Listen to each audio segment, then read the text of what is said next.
know right now there is not a soul who's going to be up here in this live. But for people who know me, they know I do lives very sporadic. I am not one who actually really plans them because, like I've said before, one of my lives when I was pulling drive in, I was resetting every Sunday. Tanking, it's different. Tanking is different. So you never really know when you're going to reset. I've done a lot of resets since I've been over here in the middle of the week. So mine are kind of sporadic, so it's kind of hard to plan. But, I'm here at the TA, as y'all can see. My truck, Mean Green, is right there in the shop having the tires rotated, which is what we're going to talk about. If you're owner-operator, as owner-operators, we have to work on our trucks. So try to plan them while you're on a reset. On a reset, your 10-hour break. Now, I've done many a work on a 10-hour break, and luckily the TAs will generally let you sleep in your truck. If it's not too loud, try to get some sleep. But for me, I've got a sound machine in my truck, and I don't mind doing work on my 10-hour break, but that's if you're stopping at a TA. Generally, I try not to stop at truck stops and sleep for the night because I prefer rest areas. Good morning, Shannon. Glad to see you. I know you do your lives on Sundays. So hopefully yours will be kicking here in a little bit. I think yours is like 9. But like I said, I'm up here in, where is this? Paulsboro, New Jersey. What's up, brother? Twin 2's probably rolling right now. No, he's on reset. Yeah, he's resetting. But I'm up here in Paulsboro, New Jersey, getting the tires rotated on Mean Green. This place is kind of a dump, to be honest. Parking is not the best. Bobtail coming in here yesterday at 12 o'clock. I ended up, 9 or 10ish. So at like 12 o'clock noon, Bobtail, there's nowhere to park in here that wasn't reserved and paid parking. So I ended up having to park against the curb by the scale because everything else is full. These TAs have gotten really bad about most of them are paid parking. Ooh, 2 a.m. in the rain, ouch. Old Twin 2's on his way to California, y'all. Ooh, say a prayer. I wouldn't want to go to California. Of course, I said I wouldn't go to New York either, and I ended up in New York City yesterday. So yeah, that was, I've got the footage. I pulled the SD card out the dash cam. I wrote down time, so I'll have to pull the cameras off the truck footage to show you that cluster duck,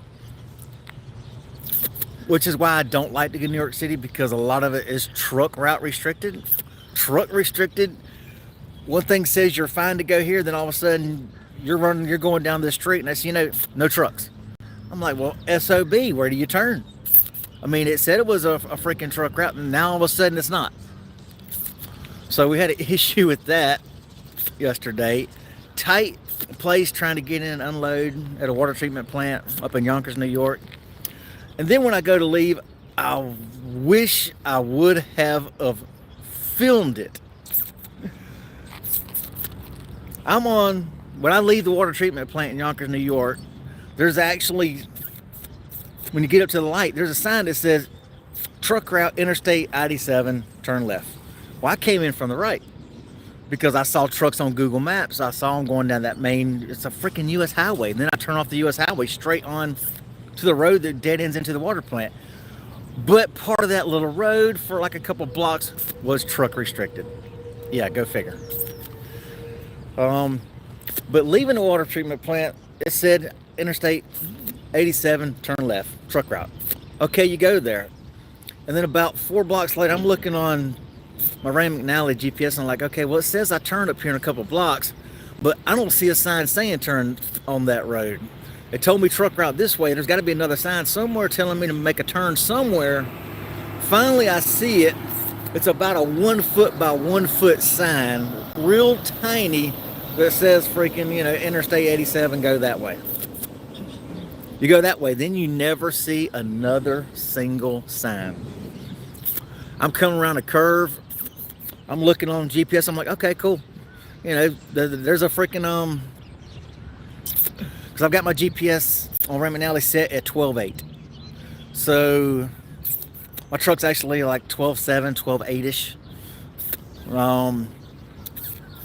So I had it set at 12.8. Well, next thing I know, I'm driving, come around a curve, come up over a hill, through this red light, and there's a freaking bridge 12.3. I'm like, excuse me, 12.3? Like, that wasn't anywhere on here. The Fran McNally says, this is it. Your truck route sign said, I'm like, did I miss one of the little 1 foot signs saying make another turn somewhere else? Oh no. Looking at the bridge, it looked big enough. But do you really want to be that trucker on YouTube that people are filming and putting out there that gets stuck under a bridge? No, I do not want to be that guy.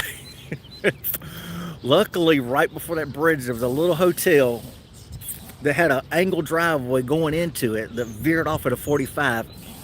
I whipped my freaking butt into that freaking driveway of that hotel, put my flash on just enough to get my trailer out of that road. And it was a 4-lane road.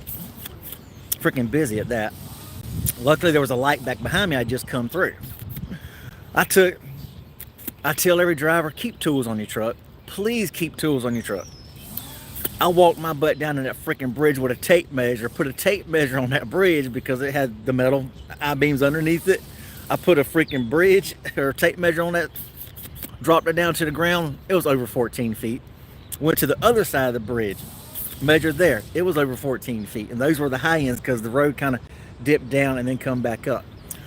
So it was over 14 feet, but the signs said freaking 12.3. Don't ever, ever, ever, ever trust anything like that. Don't be the person who gets to, I'd rather sit there with my freaking flashes on the road. Luckily, there was a hotel that I could pull off, and then once I verified the bridge was 14 feet, then I was able to put my flash on and kept looking in the mirror because luckily it was on the curve, and I finally backed out in the road and then went back under the bridge. So always check. That's right, don't ever take that chance, Shannon. So keeping tools in your truck can keep you out of a boatload of problems.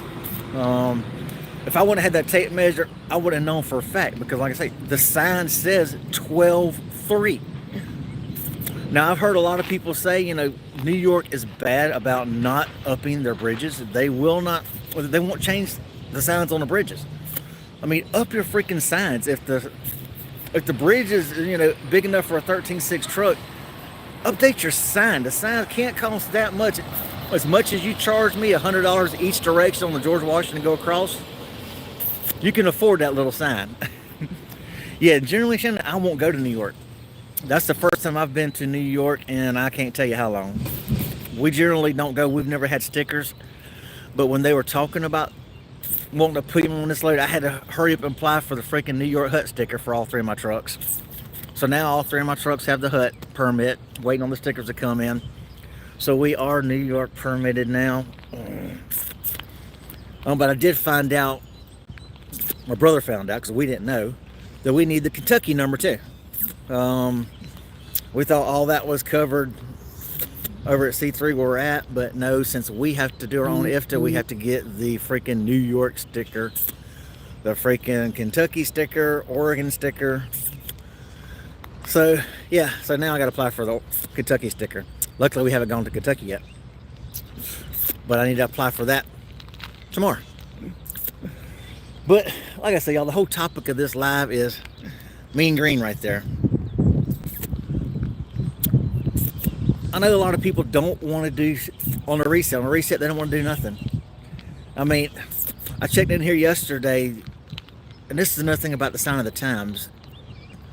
I was here at 12. The mechanic, she said, was getting off at like 1 o'clock, and they had nobody else coming in until midnight.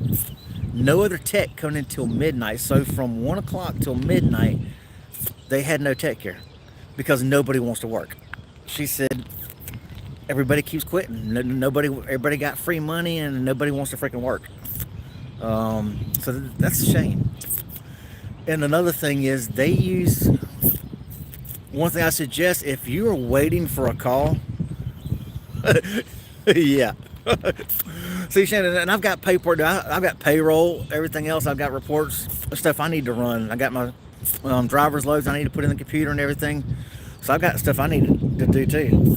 But I'm spending my reset right here in this. But if you've got RoboKiller and you're expecting a call from them, turn it off. TA here, their call was automatically blocked by RoboKiller because they use a voice, that voice over protocol, whatever, or basically an internet phone system. These internet phone system here at the TA, so RoboKiller thinks it's spam. They called me at 12:15 to come in, and it blocked the number, so I never heard it. And then, I'm up at 5 o'clock, and I'm looking at my phone like, wait a minute, they called me.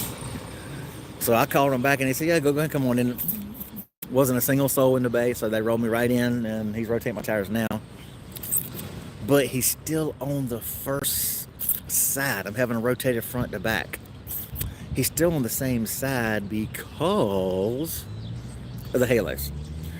Nobody likes dealing with the pure halos.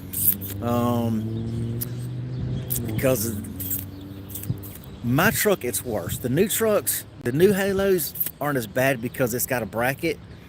Because the way the halos work, you got a bracket that bolts to your hub. So then when it bolts to your hub, it's got gears 360 degrees around on that bracket. So on that bracket with those gear teeth, then you take your halos. Of course, your tires have to be 180 degrees apart. You put your air lines on that, and then you can rotate the pure halo on those teeth and then lock it in on those teeth, because the pure halo has teeth on the back side, the bracket's got teeth on the front side. So then you rotate it so that the lines on the halo can attach to the lines 180 degrees apart coming off the tires. But with my bracket is exactly 180 degree, and the bolts come in from the top, come in from the bottom. So there's only one way it's going to mount.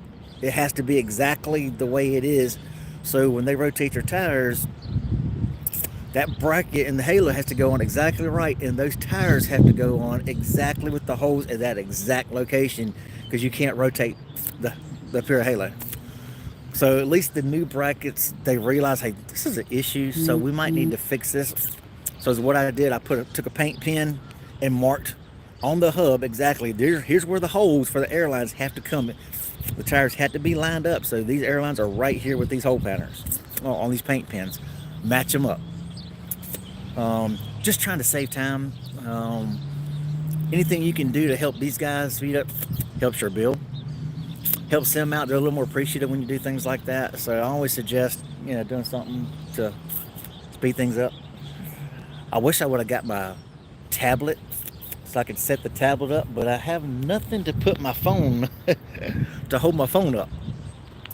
Sitting in there, I went in there, took a shower while I was waiting, and right there is a Mickey D somewhere. Yeah, is it Mickey D? So Hal went there and got me 2 saucer burritos, had that for breakfast. And the guy is still on the same side. Let's see. See if I can swap this around. Come on, you get it.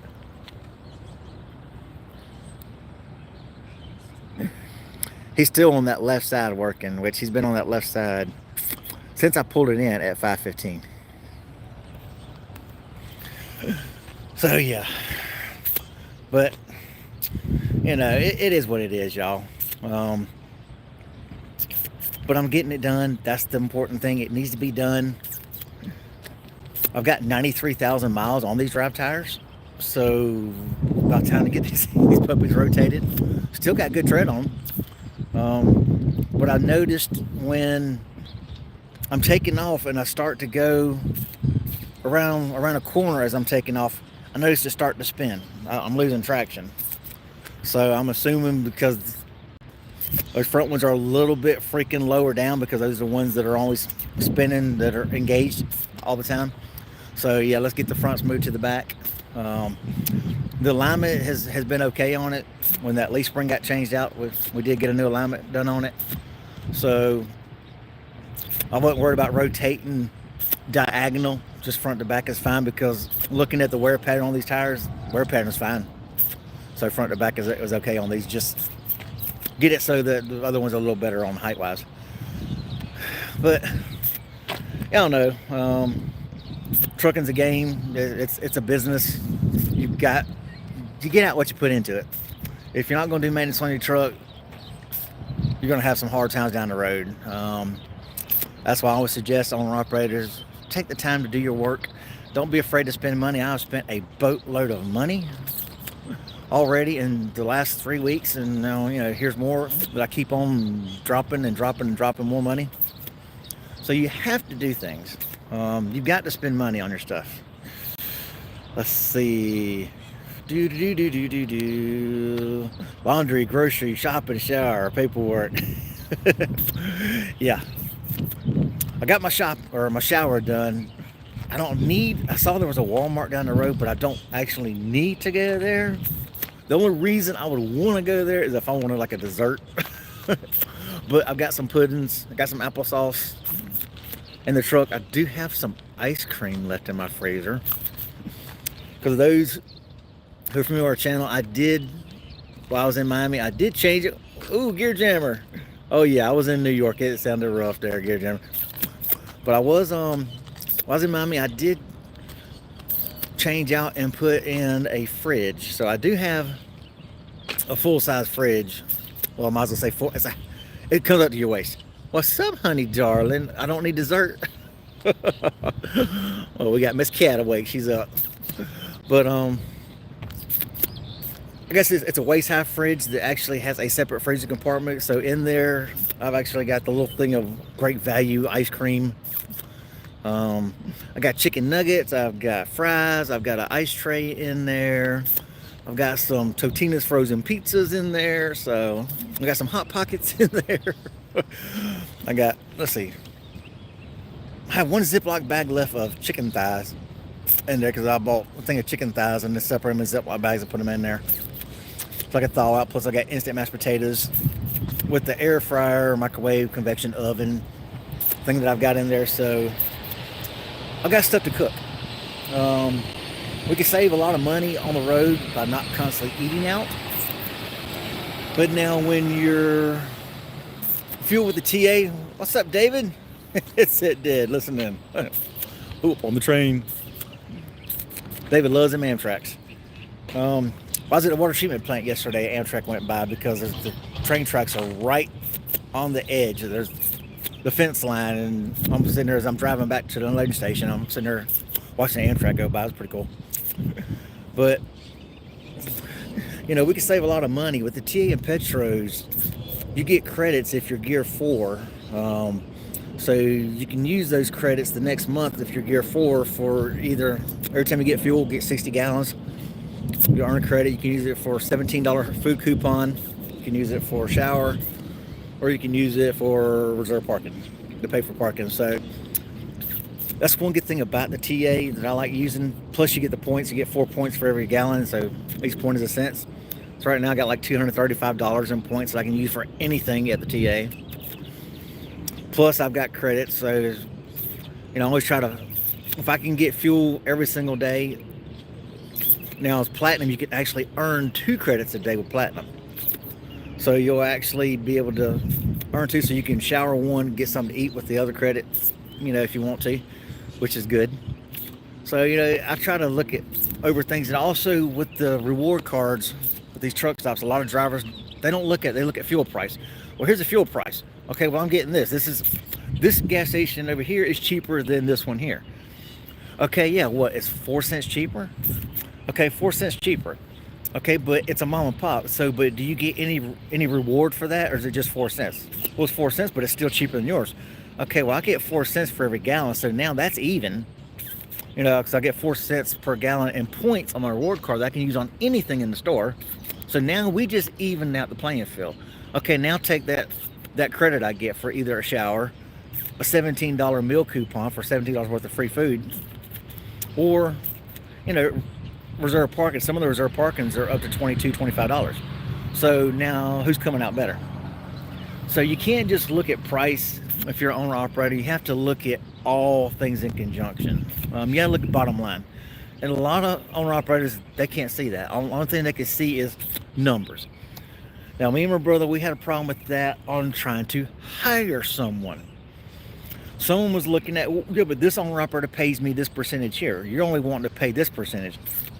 Okay, but that guy was paying you 30% off line haul. Okay, well, we're paying 24% off the total, including fuel, everything. You're not paying for fuel, so why are you getting 24% of the fuel that I'm getting paid for? You're not providing the fuel, so why should you get 24% of that?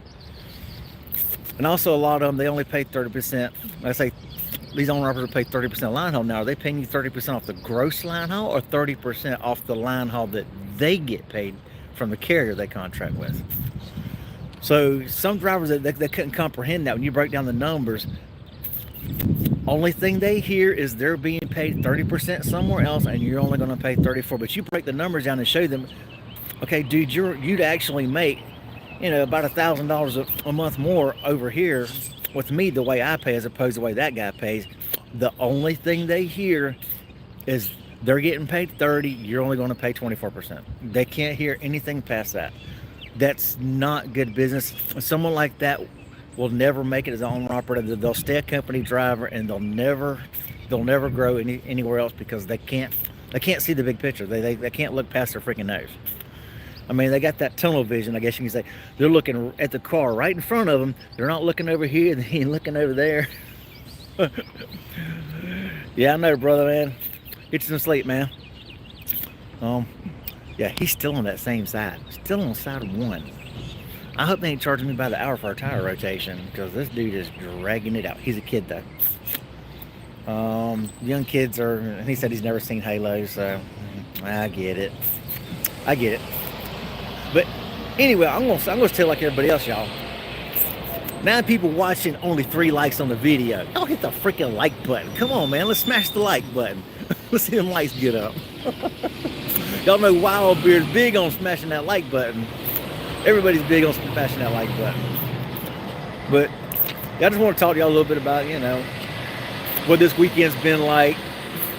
I mean, with the daggone going into New York, that's a freaking cluster. And I am behind, like I've said before. And I'll tell y'all again, I am way behind in videos because of doing all kinds of work like this on stuff, getting stuff done. And I am a working truck driver. If y'all ever watch Clutch Trucker's videos, Clutch Trucker always talk about, if you leave him comments, he tries to get back to all his comments, but he is a working truck driver. I am the same thing, except for I have other trucks. I have a business. I am an owner operator, so I have more than just drive the truck. I have payroll, I have paperwork, I have everything else involved. The trucking company bills and everything I have to, deal with. So my resets aren't really fun where I can just do absolutely nothing because I've got all the administrative stuff as a business owner to do. Now, Miss Cat is going to learn all this eventually. Keeping it real with Cat, my wifey, for y'all, any of y'all who do not know, Keeping It Real Cat that's in here, that is my wife. She's eventually going to learn all this. We're going to cut her back where she's at now eventually, and she's going to start taking over the administrative stuff so I can just focus on driving the truck and then maybe YouTube videos. But that's a little time. It's going to take time to get that far. But we're going to work on that, y'all. But we got the sun coming up, but it is a brisk freaking 50 degrees out here. And as y'all can see, my nose is all jacked up, cut up, split up from freaking sinuses and everything else. Pollen's out crazy. Keep going hot, cold, hot, cold, hot, cold. So the flowers don't know what to freaking do. And I'm going to say this, y'all. I apologize all the time in my videos. People keep telling me quit apologizing because I am ADHD with Tourette. So I've noticed my Tourette's is pretty bad this morning. So I do apologize for all the sucking. And since I am out here in the freezing cold, I'm actually cold, so I'm walking around trying to get warm, so the camera's shaking and all that. I do apologize for all that, y'all. I know that can be aggravating as opposed to a still picture. But you get to see some pretty scenery. You get to see the sky. You get to see the sky, you get to see the TA, you get to see the sun coming up.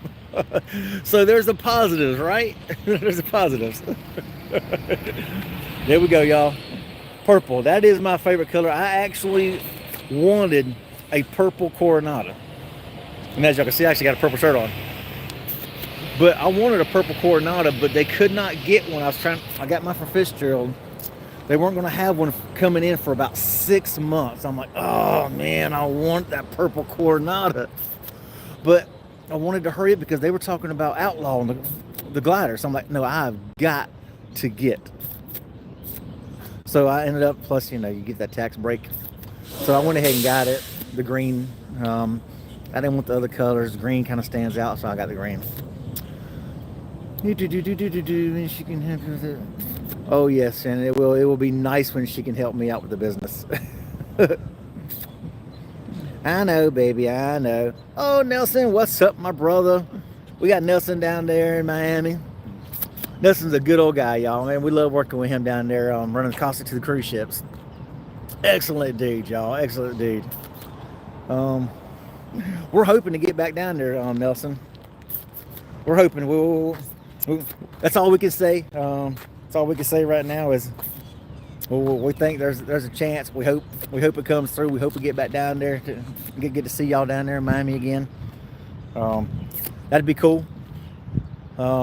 Get down there in that nice Miami warm sun where it's warm all the time. That would be, woo. That would be nice. But owning a business, trying to deal with truck maintenance, trying to deal with all your administrative stuff, it can be rough on a driver. It can actually wear you out. So there are times, I'll admit, when I stop, I just like, I'm done. I can't do it. I have been working or trying to work on me getting DOT'd, which was 3 weeks ago. I've been trying to work on that video, and it's almost done. But like I say, that was 3 weeks ago. That's how far behind I am in freaking videos, because trying to do everything in the way I run in the hours that you daggone keep when you're kind of splitting your time and here and there, it gets rough on trying to,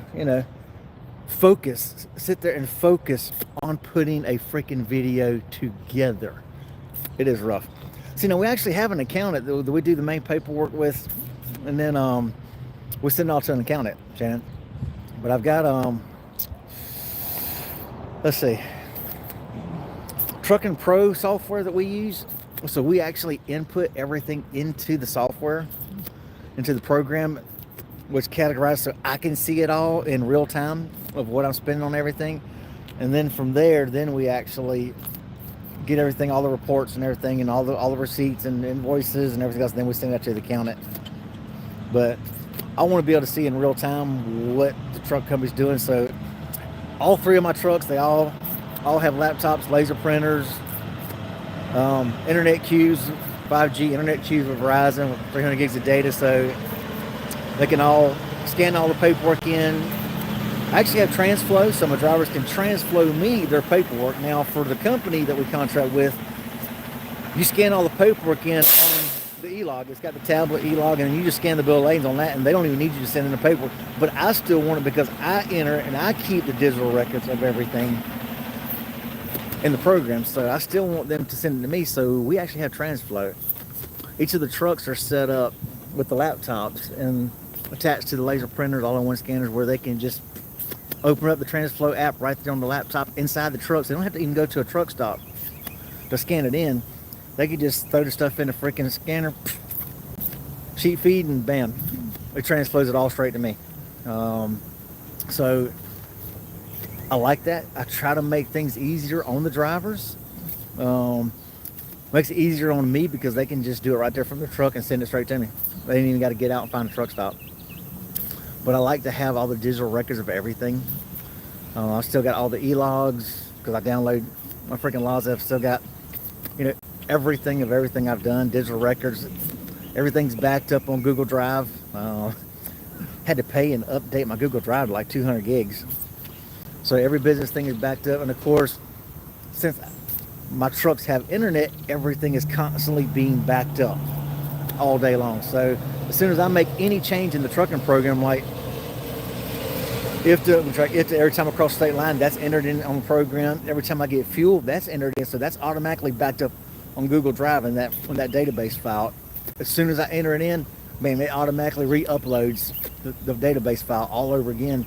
So I'm constantly keeping my records updated, because if something crashes, something happens, I can always go back and pull it from offline, from online, from a Google Drive. So it makes it easier. Plus, we scan like SDS since we haul hazmat. You got this material safety data sheets, which gives you the breakup of the chemical and everything that you need on it. So by having those, see, like when I'm running something, my brother's running something, if I've run something and he has it, I can send him the SDS on it. Just like we track our pay rates, our settlement sheets and everything are scanned in the computers, digital records. So if we want to know if he's running a load that I've run, I can tell him how much the load pays. If I'm running something that he's run before, he can look it up and tell me how much the load pays, because we've got the records and everything right there in that program. Our program is very detailed. I mean, arrivals, departure times, mileages, the addresses of every single customer we've ever been to since 2011 is in that computer program.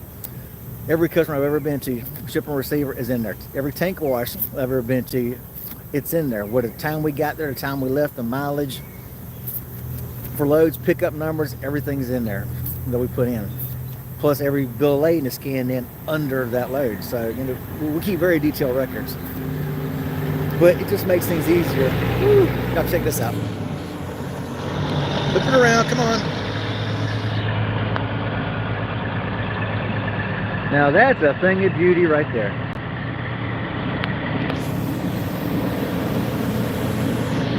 That's his buddy, because they both came in together. Both of them came in together. That's cool. Okay, let's see. I was trying to... Oopsie. I'm all up in this place. Trying to do moderators. Do. Pardon me. Trying to add some wrenches here to the people who come in here.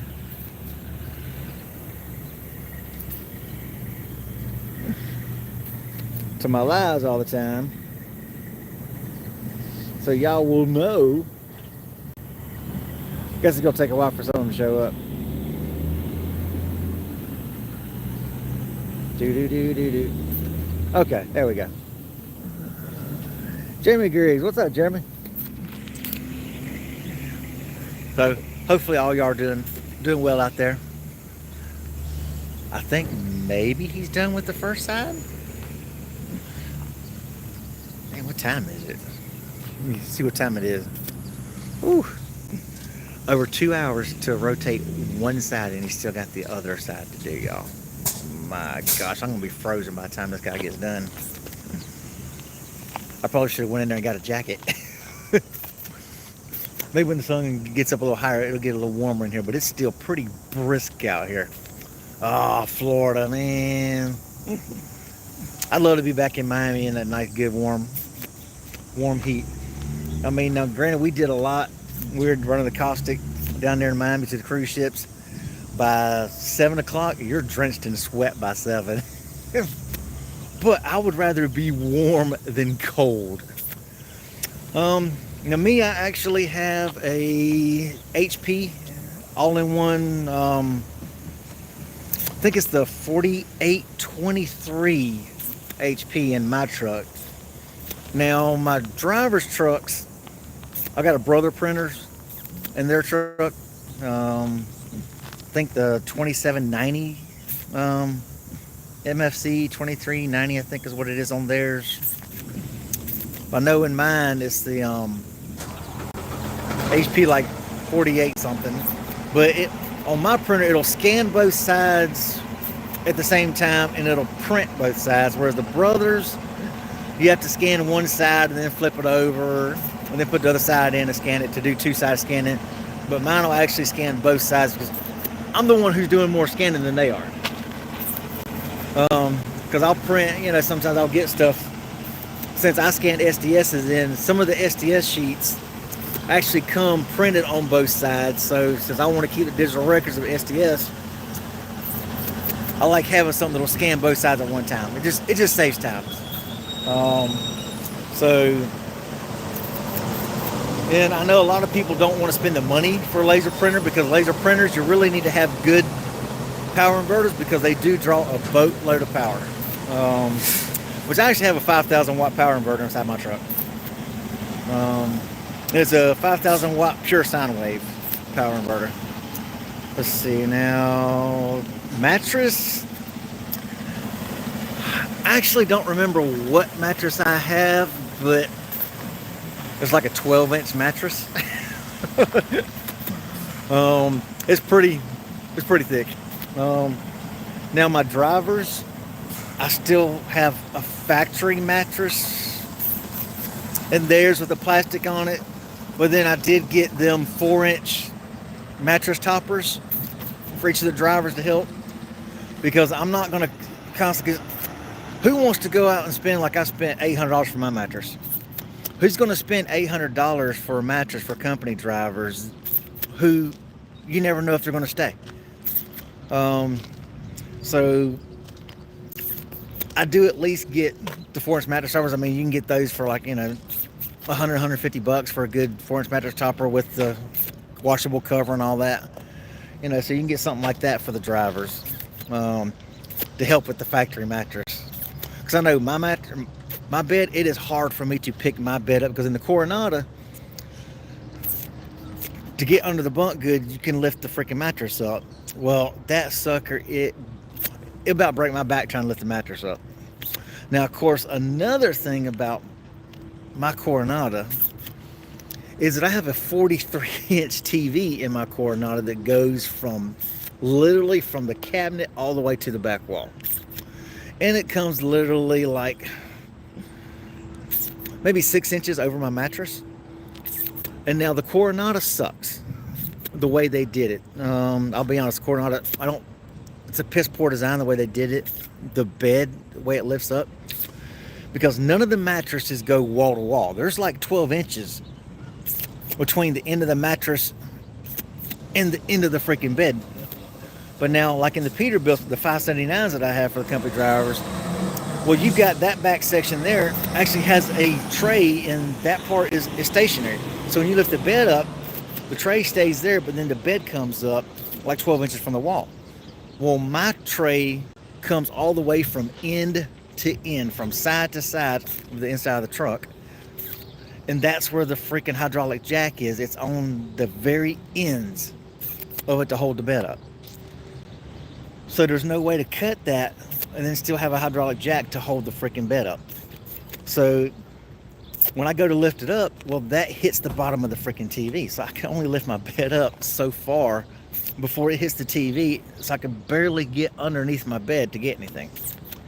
And of course, that's where all the APU components are, and that's where I keep extra shampoo, conditioner, body wash, things like that, baby wipes. I keep all kinds of gear and stuff like that under there. All your hygiene items, as they say. Because with all this freaking hair, you gotta have some conditioner. So like my shower just a while ago, shower and condition. You gotta wash, rinse, repeat, and then condition. And it's still flying all over the place. I didn't put any. I can't remember the name of the product, like Miss Cat Bedhead or something. No, I can't remember what the heck it is.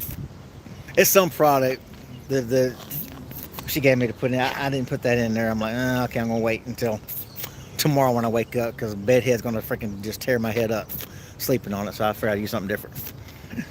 Let's see. The trick is trying to have something left. That's right. Trying to have money left over is oof. Now, see, now with the IFTA, since now we're responsible for our IFTA, we're trying to Brother got with C3 and see, hey, can you print us a IFTA report for our drivers of the E-log report or the mileages? So they sent them a sample of the mileage. So we're hoping that's going to do good, because right now our drivers have to fill out a trip sheet. And every time they cross a state line, they have to write that mileage down. So we've got a trip sheet that has, the date, and it's got your starting state. It's got the mileage, and then it's got, your ending state, and then the mileage that it ends at on that state. So every time they cross the state line, they put that mileage in. That's the only way we can track it right now. So we are looking at GPS trackers for the trucks. My driver, Trucking with Tiny, if y'all want to go check his channel out, he's trying to start a YouTube. It's TRUCKIN WIT WIT Tiny TINY. He gave me a Garmin ELD device to try to see if that'll actually track it. My freaking plug is behind my thing. When I did the E-log, I don't know where the nut is that actually holds in it. So the plug actually dropped back into the cabinet. And on the Coronata, it's right there. When you first open up your door, it's right there in behind the seat, basically, back in the wall right there. So I got to take all that apart to be able to try to get to the plug and attach that Garmin thing into the plug to see how it'll track, and then link it with my app and see if that'll actually track. But if we can get C3 to give us the mileage reports for each of our trucks, then our drivers can stop having to track the mileage, because then we'll just pull that report. We can pull our fuel reports because we've got our own fuel cards, our own discount and all. So we can pull the fuel reports for the IFTA. And then if we can get the mileage from the E-logs from C3, then that'll make it easier on the drivers. That's one less thing to have to track. Because I realize it is a safety thing, and it does suck if a driver has to try to write a mileage down while they're driving. Me, on the GPS always tells you when you're 5 miles from a state line on the truck GPS.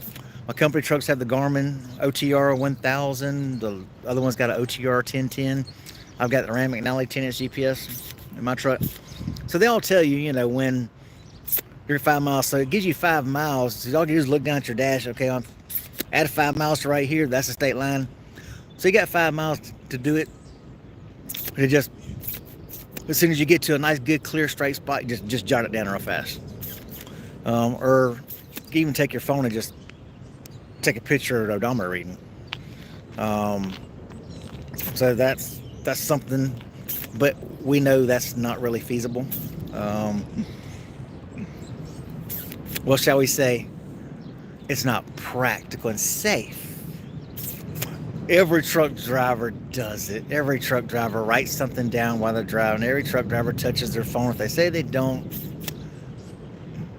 they may be fibbing. But is it safe to tell your drivers to do that? No. But we've got to be able to track IFTA somehow, because we've got to pay the fuel taxes.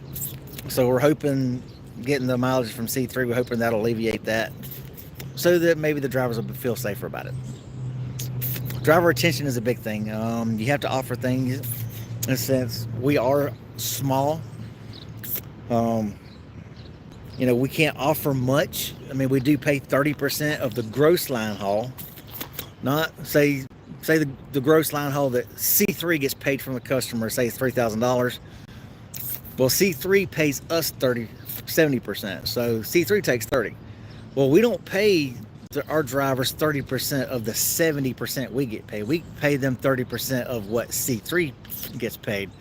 So off the bat, we lose 60% of the line haul off the bat between C3 and the driver. Fuel surcharge never covers the fuel. Usually maybe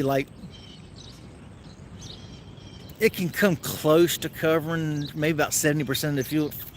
So you figure we're already down by a lot by paying 30%. But we've got to somehow stay competitive with all the freaking mega carriers. So we do offer, $250 quarterly safety bonus. We do offer a year vacation. A week vacation after a year. based off whatever your average was for that 12 months. So whatever you average for the 12 months of running, that'll be your 1 week vacation, plus 401k with 3% company match after a year. So, for a small owner operator, I do try to be somewhat competitive, because I know there are plenty of owner operators, they 1099 you, and that's it. And you get a bed and a steering wheel, that's it. I mean, whereas all my trucks have, internet, freaking TV. Hey, you can Netflix. I got internet on the truck, so you can Netflix if you freaking want. Email, right there off the laptop if you want. Sirius XM touchscreen stereos with Android Auto, Apple CarPlay in the stereo, so you can voice text, voice call, and all that through the stereos if you want. It's got the 10-inch GPSs with truck routing in the truck. It's got the freaking CB in the truck. They've got microwaves in the truck. It's got a truck fridge, got an APU. So, we try to give comforts for drivers being gone, whereas most companies, you get a mattress in a truck, mattress in a steering wheel, that's it. So, we try to supply some things to try to make us kind of stand out. And we W-2 drivers. We don't 1099. We do take out taxes. So, we do try to be competitive for being a small company. So our profit margin is not that great. But in this market, like I say, I've had before, I've got drivers that are wanting $3,000 to $3,500 a week as a company. I'm like, dude, if you're making that where you are now, you better stay where you're at. Because I tell you now, I'm not paying $3,000, $3,500 a week. You got to be rolling darn good to make that kind of money as a company driver. Unless you're hauling oversized and heavy haul. That's the only way you're really going to make that much. Because I don't even make that much as an owner. So it'd be nice to make that, but I don't even make that much. So if you think I'm going to give up where I'm taking a loss so you can make that, you're crazy. But I do try to be competitive. I do try to do the right thing and try to give the driver something that's going to be good. Robin and Tim, enjoy your little Amtrak ride there, David. Be safe. Yeah, I'll be rolling tomorrow. I don't know. I'm going to try to do some finagling on my load. My load kind of got screwed up here with a trailer. So I will probably be running a load tomorrow night at 9:30 p.m., David. So, going to shoot me a call around then. I'll be parked under the loading rack by then probably. But, we do try to be competitive as a small guy and do the right thing and try to make the driver happy, because when you're on the road, it's miserable being gone all the time. I know any little extra comfort thing that you can give a driver, it helps ease the blow. I mean, like, they've all got Pinnacle seats, in my trucks, so they've got a comfortable seat, to ride in. Now, granted, my Coronada's got heat and massage, and I'm not forking out heat and massage for my company trucks, but they do have nice Pinnacle seats in the truck. So, but yeah, I am actually taking applications. My third truck, now that Robert's running over here at C3, I'm going to start taking applications and trying to go ahead and get a driver in my other truck over here, hauling tankers. I know they have to have a 2 years of CDL, and definitely tanking experience is preferred. But insurance requirements over here, you got to have at least 2 years of CDL experience. So, well, at least he's got my right side jacked up now. He's finally got my right side jacked up. Wow. Yeah, see, Shannon, I mean, like I say, a lot of owner operators, they don't offer anything. A lot of owner operators, if they have multiple trucks, they 1099 drivers.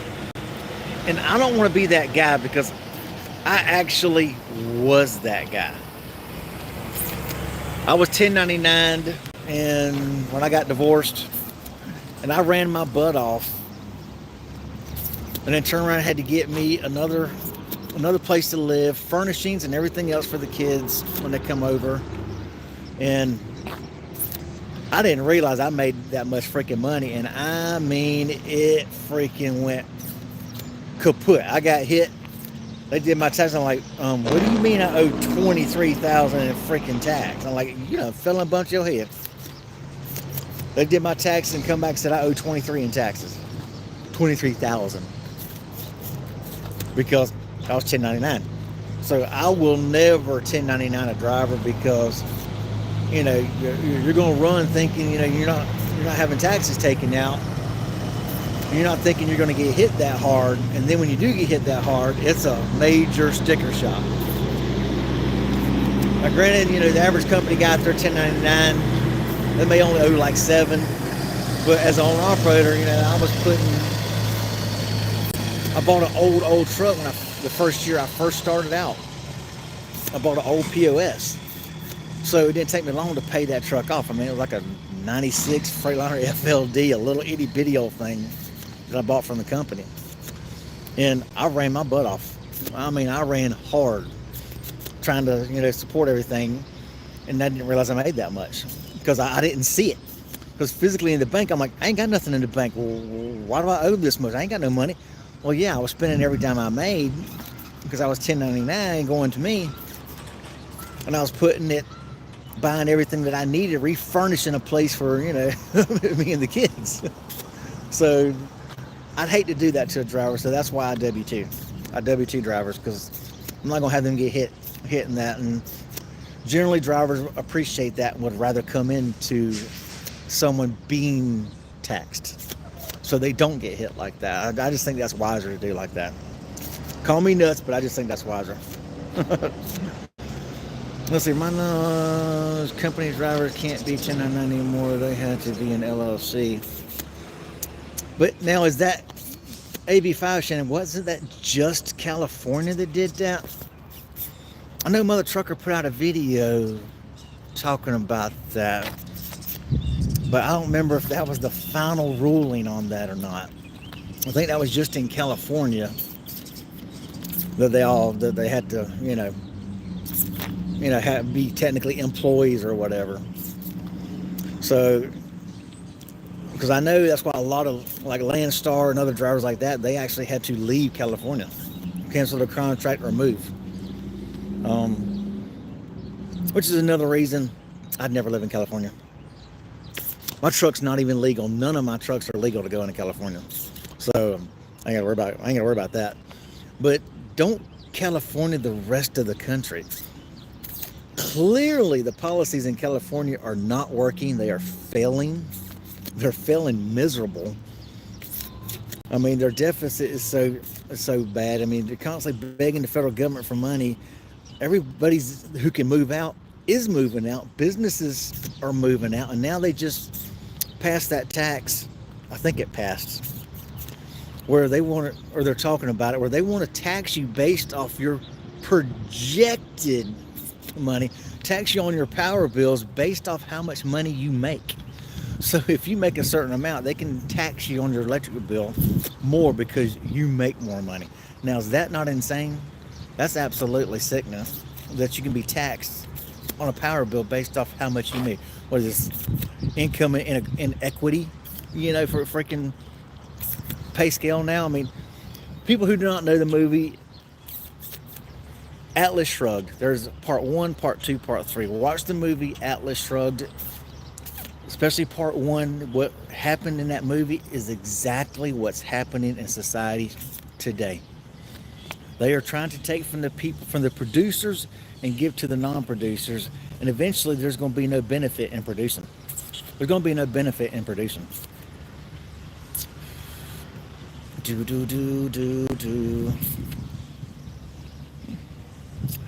Yes, exactly.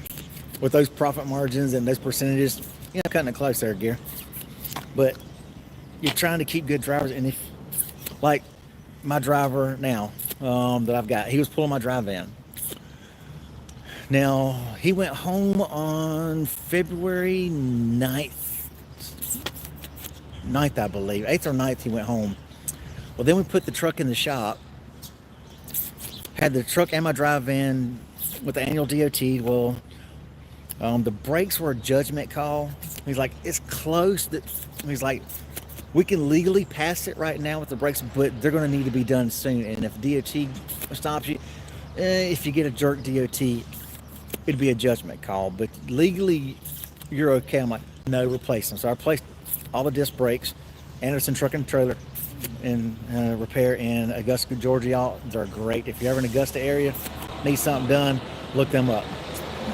Oh, the movie Idiocracy, that was a freaking cool movie. I love that movie. Brondo, man, it's got what plants crave. Best part of the movie is the Brondo part. But so we spent like $7,600 on his truck. So his truck was down, had one of the trailer wheel seals was starting to seep, so had a wheel seal changed in the trailer.